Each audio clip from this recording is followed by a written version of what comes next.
Everyone, आप सबका स्वागत है वीपीआई स्पोकन पर।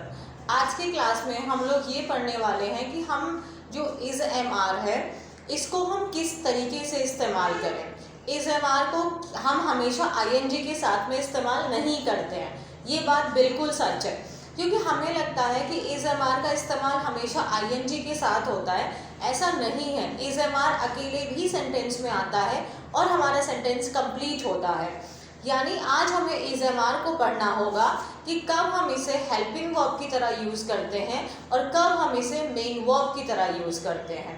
तो चलिए क्लास को शुरुआत किया जाए। तो अपनी नोटबुक में आप हेडिंग डालिए कि is am are, use of is am are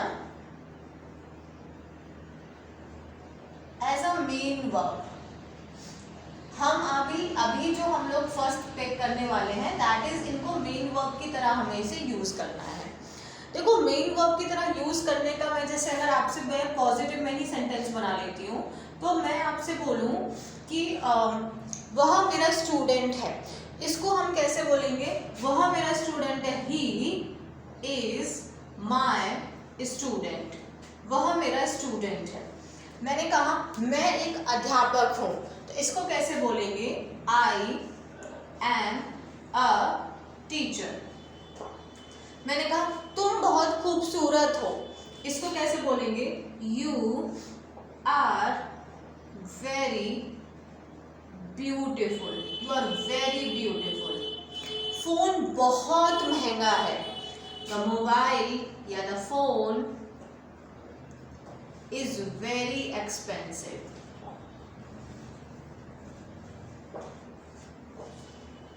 ठीक है, अब यहाँ पे आप इन सेंटेंसेस में ऑब्जर्व कर सकते हैं कि इन सेंटेंसेस में हमने यहाँ पे सिर्फ इज को यूज किया, इसमें एम, यहाँ आर और यहाँ इज। इसके बाद हमने किसी भी आईएनजी वर्ब का इस्तेमाल नहीं किया है। तो क्यों नहीं किया हमने यहाँ पे आईएनजी वर्ब का इस्तेमाल, हमें पहले वो समझना है। देखो, आईएनजी का इज एम आर के साथ जब हम इस्तेमाल करते हैं तो उस सेंटेंस में कोई ना कोई काम हो रहा है। अगर हम कभी भी आईएनजी को इज एम आर के साथ लगाएंगे तो वो कोई काम होगा, लेकिन इन सेंटेंसेस में कोई भी एक्शन हो ही नहीं रहा। जैसे ही इज माई स्टूडेंट, वह मेरा स्टूडेंट है, तो यहाँ पे तो सिर्फ उसका और मेरा रिलेशन बताया जा रहा है कि हम दोनों का रिलेशन क्या है। यू आर माई फ्रेंड, तुम मेरे दोस्त हो, हमारा रिलेशन क्या है। मैं एक टीचर हूँ, मेरी आइडेंटिटी बताई जा रही है, मेरी पहचान बताई जा रही है कि मैं पहचान क्या है। तुम बहुत खूबसूरत हो, तुम्हारी क्वालिटी बताई जा रही है। मोबाइल एक्सपेंसिव है, मोबाइल की भी क्वालिटी हो गई, मोबाइल बहुत महंगा है। मैंने कहा क्लास में 5 बच्चे हैं, तो हम क्या बोलेंगे? There are 5 students in the class. तो क्लास में कितने बच्चे हैं? 5 स्टूडेंट हैं। हम क्या बता रहे हैं? क्वांटिटी बता रहे हैं, नंबर बता रहे हैं। यानी कि इन सेंटेंसेस में कोई भी फिजिकल एक्शन नहीं होता है। तो हम लोग जब भी इज एम आर को मेन वर्ब की तरह यूज करते हैं तो आप लिखिए there is no physical action. There is no physical action in these sentences. Whenever we want to show that there is no physical action, then we will use is mr if we want to show the present relation, identity, quality or quantity. Suppose you ask me, ma'am, how are you? And I said I'm good. That means मैं अपना state बता रही हूँ कि मैं अच्छी हूँ, मैं वहाँ पे कोई काम नहीं कर रही हूँ। Suppose I'm sitting and somebody ask me who are you? Then I will tell that I am a teacher. I'm not doing anything. I'm just telling my state कि मैं एक teacher हूँ. So whenever we are not doing any action, we just want to show the state. In that case, no need to use ing. Use is mr as your main verb. That means कि जब भी हम is mr को main verb की तरह use करते हैं, उन sentences में कोई भी action नहीं हो रहा है, वो सिर्फ हमें provide क्या करते हैं? They provide us information.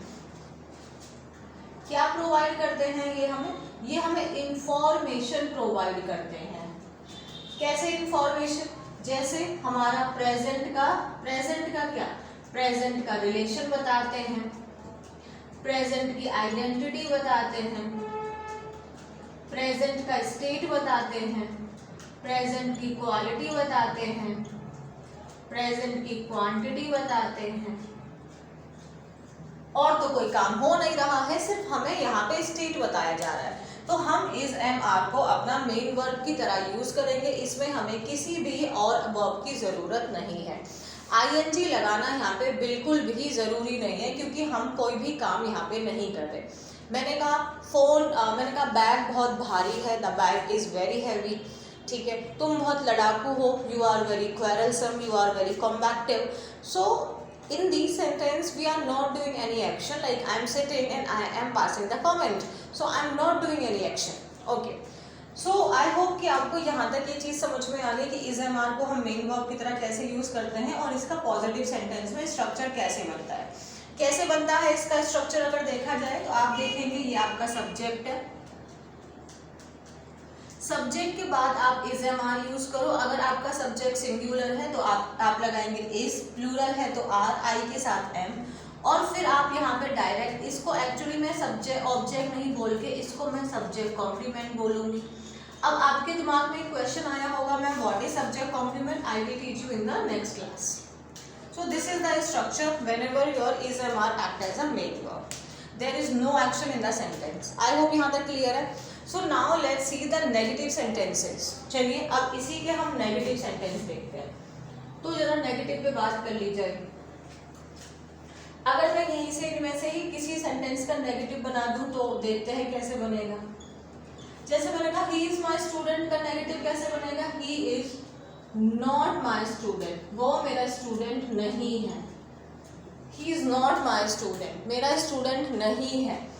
Is not को हम कॉन्ट्रैक्टेड फॉर्म में क्या बना देते हैं, इजंट।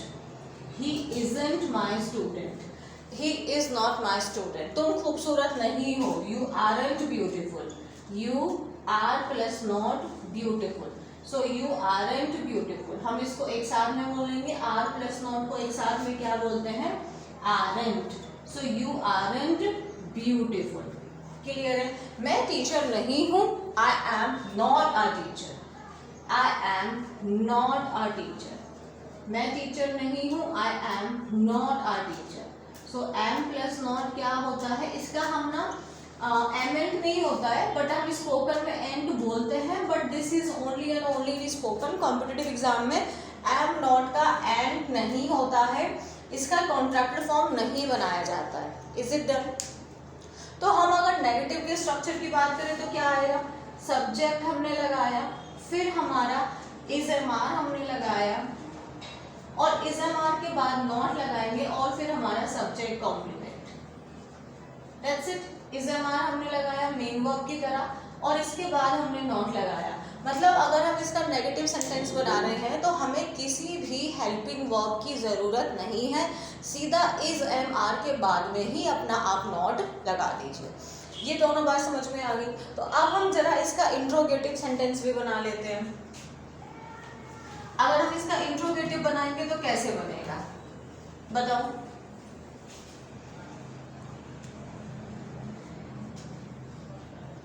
अब इसका इंट्रोगेटिव कैसे बनेगा, देखो इंट्रोगेटिव में हम सवाल पूछ रहे हैं, और आप जानते हैं इंट्रोगेटिव में पहले आपका वर्ब आगे आता है, तो सीधा इज एम आर को आगे रखो, फिर अपना सब्जेक्ट, और फिर तुम्हारा सब्जेक्ट कॉम्प्लीमेंट, और हो गया सेंटेंस। जैसे मैंने कहा क्या वो मेरा स्टूडेंट है, इज ही माई स्टूडेंट, क्या वह मेरा स्टूडेंट है, इज ही माई स्टूडेंट। क्या तुम मेरे भाई हो, आर यू माई ब्रदर, क्या तुम मेरे भाई हो, आर यू माई ब्रदर। क्या मैं मूर्ख हूं, am I foolish, am I foolish. Is it clear? और एम आई फूल, आप सिंपल यहाँ फूल भी लगा सकते हैं क्योंकि आपका एडजेक्टिव आ जाएगा। तो आई होप ये चीज़ आप समझ रहे हैं। क्या किया, सीधा अगर हमें इसका इंट्रोगेटिव बनाना है तो डायरेक्ट इज एम आर को आगे लगाया, फिर सब्जेक्ट, और जो हमने आगे लिखना चाहते हैं वो हमने लिख दिया। अगर इंट्रोगेटिव नेगेटिव बनाना है तो क्या करना है, यहीं पे नॉट लगा दो। जैसे कि वह मेरा स्टूडेंट नहीं है, ही इजंट माई स्टूडेंट। तुम खूबसूरत नहीं हो, यू आरंट, सॉरी तुम खूबसूरत, क्या तुम खूबसूरत नहीं हो, आरंट यू ब्यूटीफुल। तो इस तरीके से हमने देखा कि this is not compulsory that you have to use ING with is am are, that is not compulsory, it depends upon your sentence कि आप किस तरीके का सेंटेंस बोल रहे हैं। जैसे कि मैं सिंपल ये बोल रही हूँ कि यहाँ बहुत अंधेरा है, तो क्या यहाँ पे कोई काम हो रहा है, तो मुझे यहाँ पे आईएनजी नहीं लगाना है। मैंने कहा तुम बहुत मेहनती हो, मैं सिंपली आपका क्वालिटी बता रही हूँ कि तुम बहुत मेहनती हो, कोई भी काम नहीं हो रहा है। मैंने कहा मेरी किताब बहुत महंगी है, तो भी कोई काम नहीं हो रहा है। तो जब सेंटेंस में कोई एक्शन नहीं हो रहा बट हम सिर्फ प्रेजेंट का स्टेट बता रहे हैं, तो हम सिंपली वहाँ पे इस एम आर को मेन वर्ब की तरह इस्तेमाल करेंगे। बात क्लियर है? अब आगे देखते हैं हम लोगों को कैसे यूज़ करना है इसको आईएनजी में। चलिए शुरू किया जाए।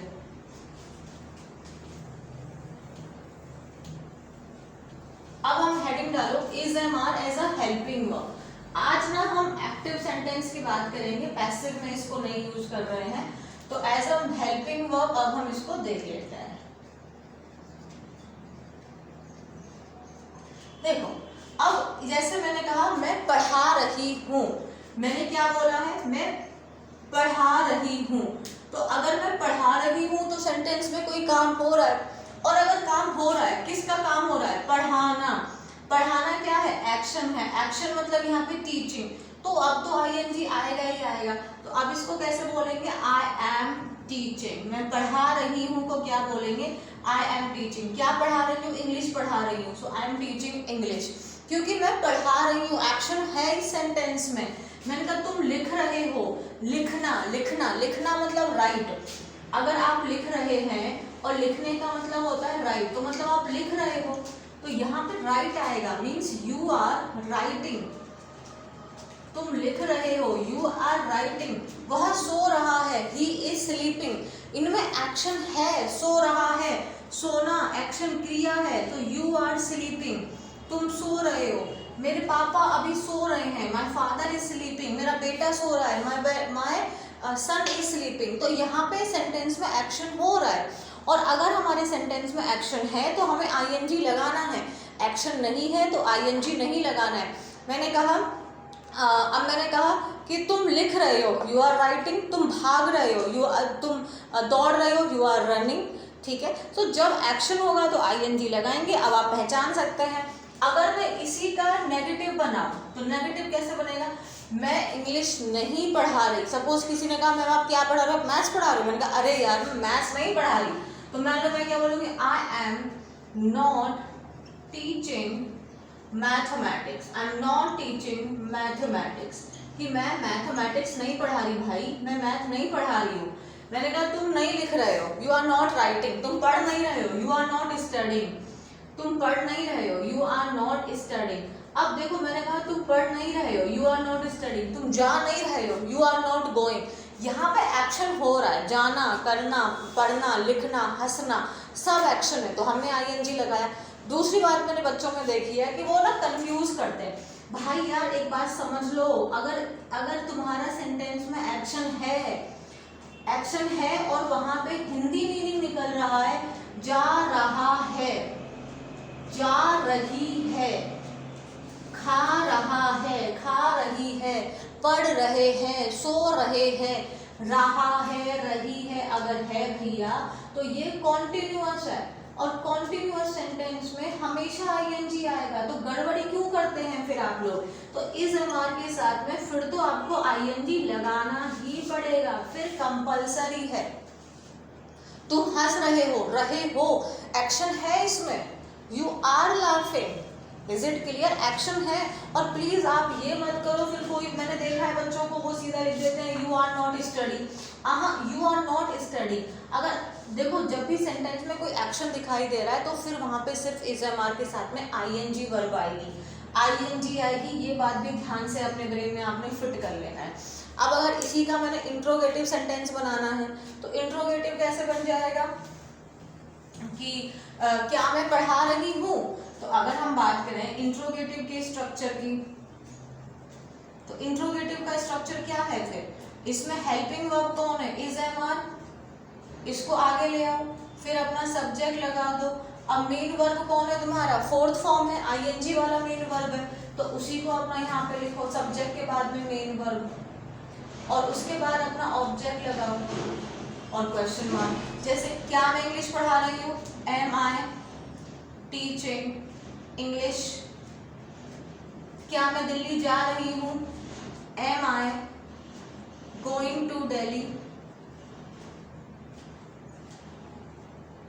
क्या वे आ रहे हैं, आर दे कमिंग। क्या वे हमसे मिल रहे आ रहे हैं, are they coming to meet us. तो हम क्या कर रहे हैं, हेल्पिंग वर्ब आगे लगा दिया, फिर सब्जेक्ट, फिर मेन वर्ब का आईएनजी, फिर हमारा ऑब्जेक्ट। अगर मैं किसी का इंट्रोगेटिव नेगेटिव बना दूं तो क्या बन जाएगा, सिंपल है। क्या मैं इंग्लिश नहीं पढ़ा रही हूँ, am I not teaching English. क्या मैं दिल्ली नहीं जा रही हूँ, am I not going to Delhi. क्या वे हमसे मिलने नहीं आ रहे, aren't they coming to meet us. तो अब आपने क्या देखा कि अगर सेंटेंस पॉजिटिव है तो इसका स्ट्रक्चर रहेगा सब्जेक्ट, फिर तुम्हारा इज एम आर,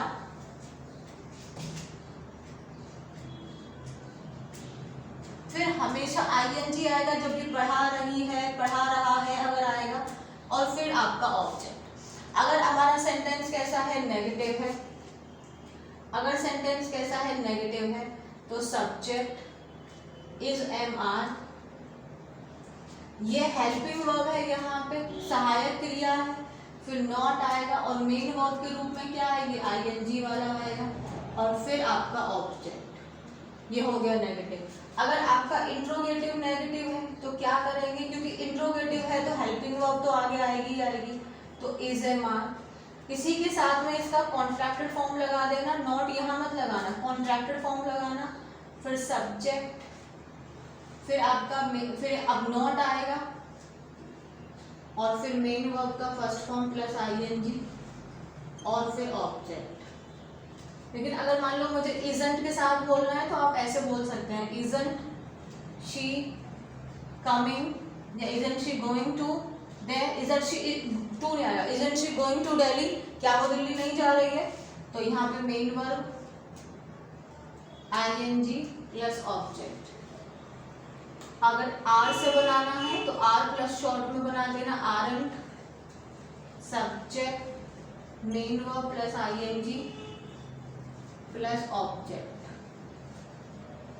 एम का जैसे मैंने बोला ही, एम का सब्जेक्ट कॉन्ट्रैक्टेड फॉर्म नहीं बनाते हैं तो मत बनाना, बट अगर आप स्पोकन में चाहते हो यूज करना तो आप कर लेना, कोई दिक्कत नहीं है।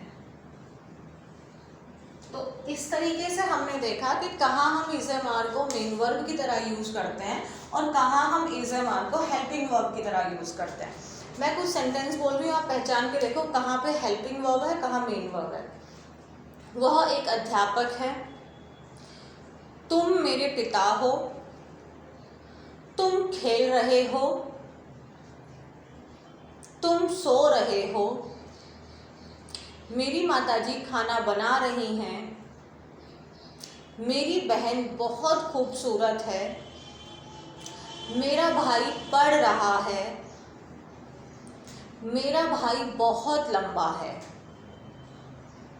इन कुछ सेंटेंसेस में आप जो भी आपको समझ आया, हेल्पिंग है, मेन है, किस प्रकार से इनका सेंटेंस बनेगा, आप मुझे कमेंट सेक्शन में लिखेंगे।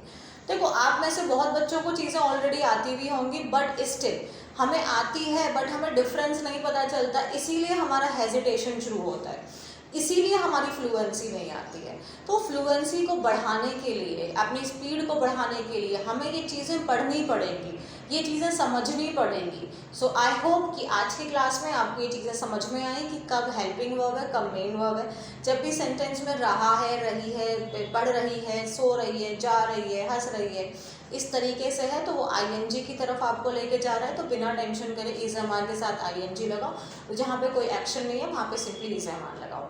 आई होप क्लास आपको समझ में आई है। तो क्लास समझ में आई है तो चैनल को सब्सक्राइब करिए, वीडियो को लाइक एंड शेयर करना बिल्कुल ना भूलें। Thank you so much.